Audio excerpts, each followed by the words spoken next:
প্রিয় দর্শক, আসসালামু আলাইকুম। অন্যরকম এক বাংলাদেশ, অন্যরকম ঢাকা বিশ্ববিদ্যালয়। এই ঢাকা বিশ্ববিদ্যালয় চত্বরে এখানে কোরআন তিলাওয়াত হচ্ছে।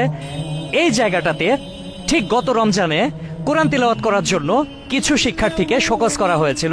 আজকে মহান আল্লাহ তাআলা কত বড় শুকরিয়া, আমরা দেখতে পাচ্ছি উন্মুক্তভাবে পুরো জায়গাটা, এই জায়গাটাতে আল্লাহ তাআলা কোরআন তিলাওয়াতের ব্যবস্থা করে দিয়েছেন। আলহামদুলিল্লাহ, কোরআনের পাখিরা কোরআন তিলাওয়াত করছেন, সুরে সুরে মুখরিত হচ্ছে। হাজার হাজার মানুষ এখানে এসে কোরআন তিলাওয়াত শুনছে।